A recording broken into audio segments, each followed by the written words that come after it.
I'm Justin Davis, and this is Drone Camps RC.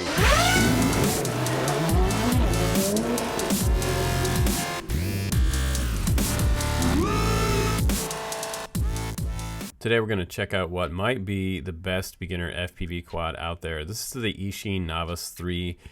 It has been in my workshop for some time, and I have been testing it for you guys. So we're going to talk about this quad today, everything that comes with it, everything in the box that you need to fly FPV to start out with. This is kind of like the ultimate beginner package. It is really nice. Now the quad itself, 2 to 3S LiPo, up to about a 650 will get you over a 10-minute flight time on here, which is awesome. It has a wheelbase of 135 millimeters from motor to motor. The Cadex EOS 2 camera on here, which is kind of one of the old standards in the industry.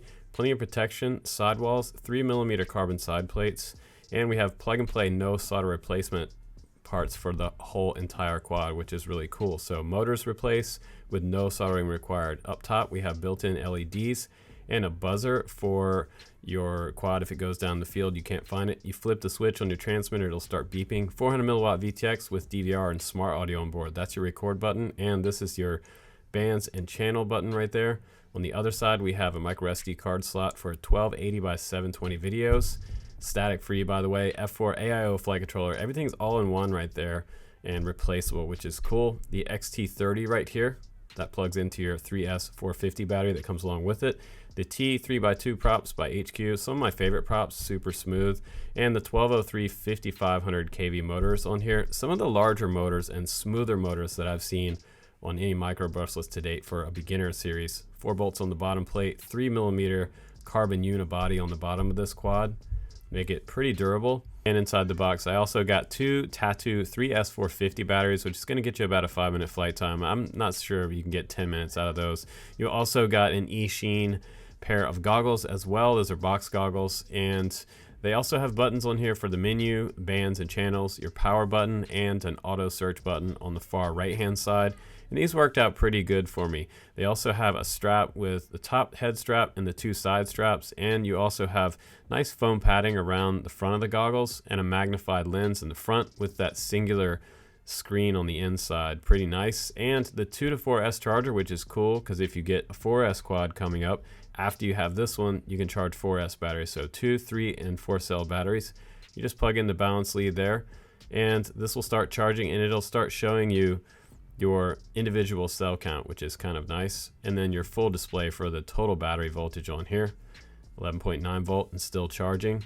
And the transmitter, this is cool. This has OpenTX, it has the power button here, and most importantly the micro USB port right there for plugging into computer to be able to update this transmitter with the latest version of OpenTX firmware.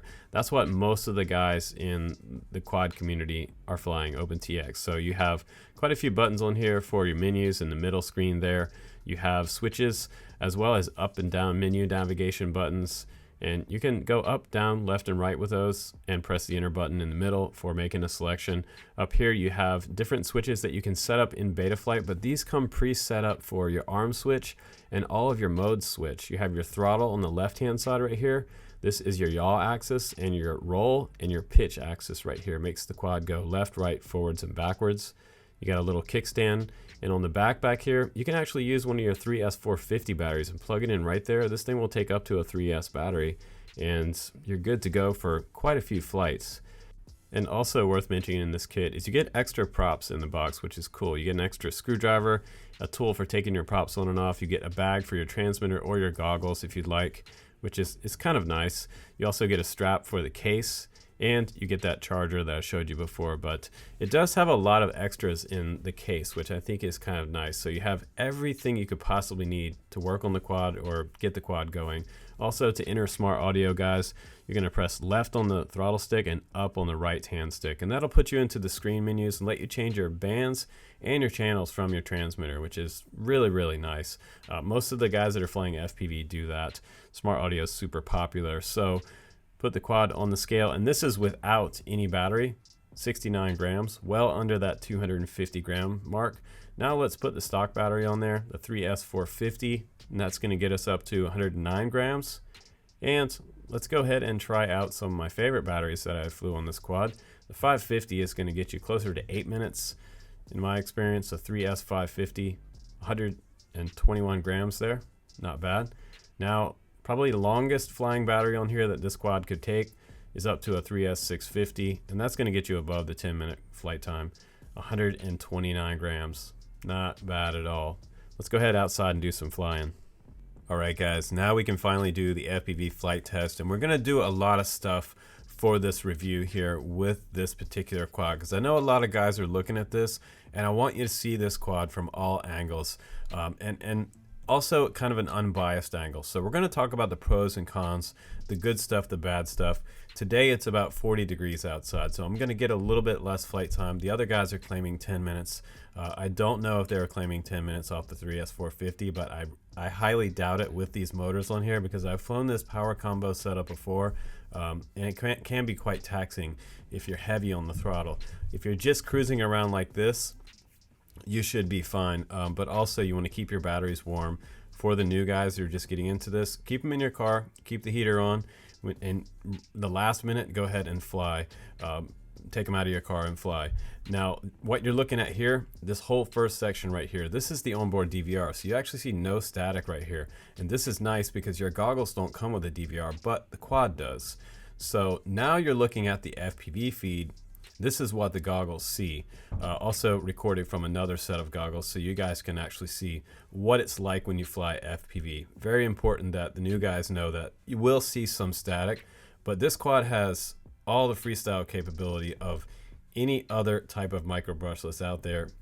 On Banggood's website, on the Race Day Quads website, a lot of these guys out there are also selling this kit. So this kit's pretty much available anywhere. I'll try to put a lot of the different retailer links down below. But now let's talk about, playing around with this quad. Let's go for the long power loop, see if I can make it long ways. Kind of a crazy thing to do, but we're going to go back in full send through here. Made it through, thank God.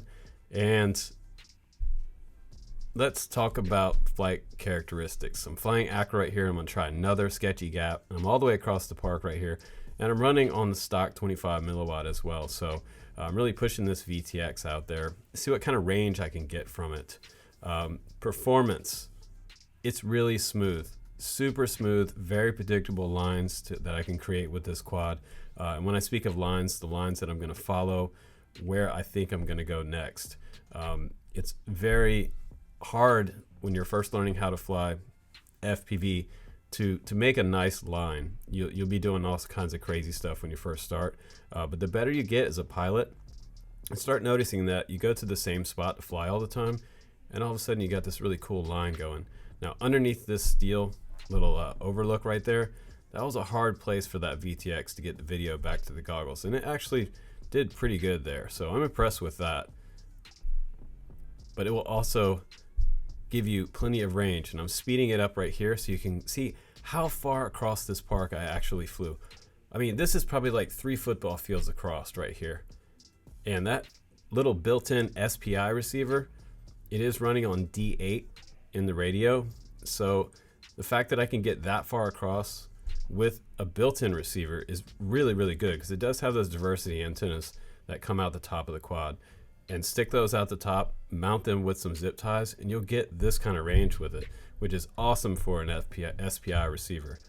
Some of the other SPI receivers that are singular antenna, I've had them fail safe like not even a football field away, so this is a major upgrade. And also low to the ground this far away, I'm impressed with the VTX. It's doing pretty good. Plenty of control there, and I'm still in acro mode, just playing around with these goalposts. Goalposts are probably the most notorious thing to hit in FPV. They will destroy a quad. So if you do any power loops over a goalpost, be ready to smack one.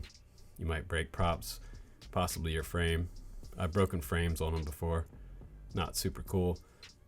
And again, testing out that range on that SPI receiver with diversity antennas on the top. Still a little flip over that little seated section right there. That was cool. And you don't have to start out in acro. You can start out in stability mode, move your way up to horizon mode, and then do acro last. Acro is no stabilization for the guys that are just getting into FPV. And this is a great video for anybody just getting into FPV, because I'm really talking about a lot of basics here. in this video. Kind of missing some ghost branches right there. Those are the branches that we don't see in the winter with no leaves on them. But also a really great tune on this quad. So I'm impressed with the F4 flight controller on here that is not giving me any vibrations. I don't see almost zero jello, which is great. And we're running this battery a little easier than we did the last few batteries. The last few batteries I was pushing it and I was getting like 2 minutes flight time on some of those 450 tattoo batteries that I generally fly and get, 4 minutes out of. On a really cold day, you can get half the flight time depending on the life of the battery. If you have an older battery, sometimes they don't last quite as long. And this battery I was able to push up around I believe it was around the 5-minute mark. And this was my 3S 650, guys, on a 40-degree day. So 5 minutes with that. Maybe on a warm day, you're going to push that 10-minute mark. But I would be surprised if you get much more than 10 minutes, even with the 650 milliamp battery. And again, remember, we're running some bigger motors on this particular beginner quad. But a really nice cruiser. If you just want to get in some FPV goggles and experience what this is like for the FPV pilots out there for yourself, this is probably the easiest way to get into it. I mean, the transmitter is already set up with all the switches. You just have to flip switches and start flying and go out there and have some fun. Just take care of your batteries as well, guys. You want to make sure that they're nicely balanced cell to cell. You want to buy yourself a cell checker, and I'll try to put that link down below for you guys that are totally fresh and new to the hobby. Also, you want to get a LiPo safe bag that will keep your LiPos safe in your house, because you can burn down your house with LiPo batteries, guys. Charging them, never leave them unattended, ever. Don't take a shower, don't go get a sandwich. Make sure you're in the same room with them while they're on the charger. If you hear a little fizzing noise, you want to go look at it and throw it out the front door as quick as you can until it would literally give you like 30 seconds before it explodes. And you'll see quite a big fireball from a LiPo battery. And be super careful. So we're up above 4 minutes right here. And again, what a cruiser. I love the smooth tune on this quad. No tuning needed. Full acro freestyle. It's a cruiser. And everything was in the case that I needed. If I was a total beginner, I would have everything that I needed here in this box to be able to work on it, to be able to charge my batteries, and to just get started in FPV. I think that's like the perfect setup. And you can do some nice tight gaps with this thing too. It's pretty cool. So let's go ahead and do some final thoughts about the Eachine Novice 3. Do I think it's better than the 2 version? Well, absolutely, yes. It is better than the Novice 2. If you're going to ask me that question in the comments down below, feel free to ask it, but I'm going to tell you right here that this is better. It's smoother. It's nice that it does come with this other transmitter that you can bind up to other quads. It has OpenTX on there, and it has a pretty good power system with 3-inch props on this one, making it really nice and smooth out in the field for acro or stability flying. And the VTX does really well with the onboard DVR, so you have a better onboard DVR with this one. You don't have that with the 2. And the goggles are a lot nicer with the Novice 3 as well. So you're getting a little bit better of everything with this quad in this bundle. It's a little more expensive, but absolutely worth the extra money for this one. Maybe some of the cons would be that the transmitter itself, it feels a little bit cheap in my hands. It doesn't feel like super high quality. And the goggles, eventually you're going to want some better goggles. And also I'm going to recommend the 3S 650 that didn't come with it. I'll put these links down below for the 650 and the 550 battery from G&B. This is the battery you want to fly on this quad, because this power system on here is going to eat up your 450 pretty quick. But 2 thumbs up for this entire bundle, guys. I'm impressed with what Eachine sent me. And I love that this radio came with OpenTX software on here. This is updatable and it's open source, so very, very awesome. Guys, thanks for watching, and please do subscribe. I'm Justin Davis. I'll see you on the next one.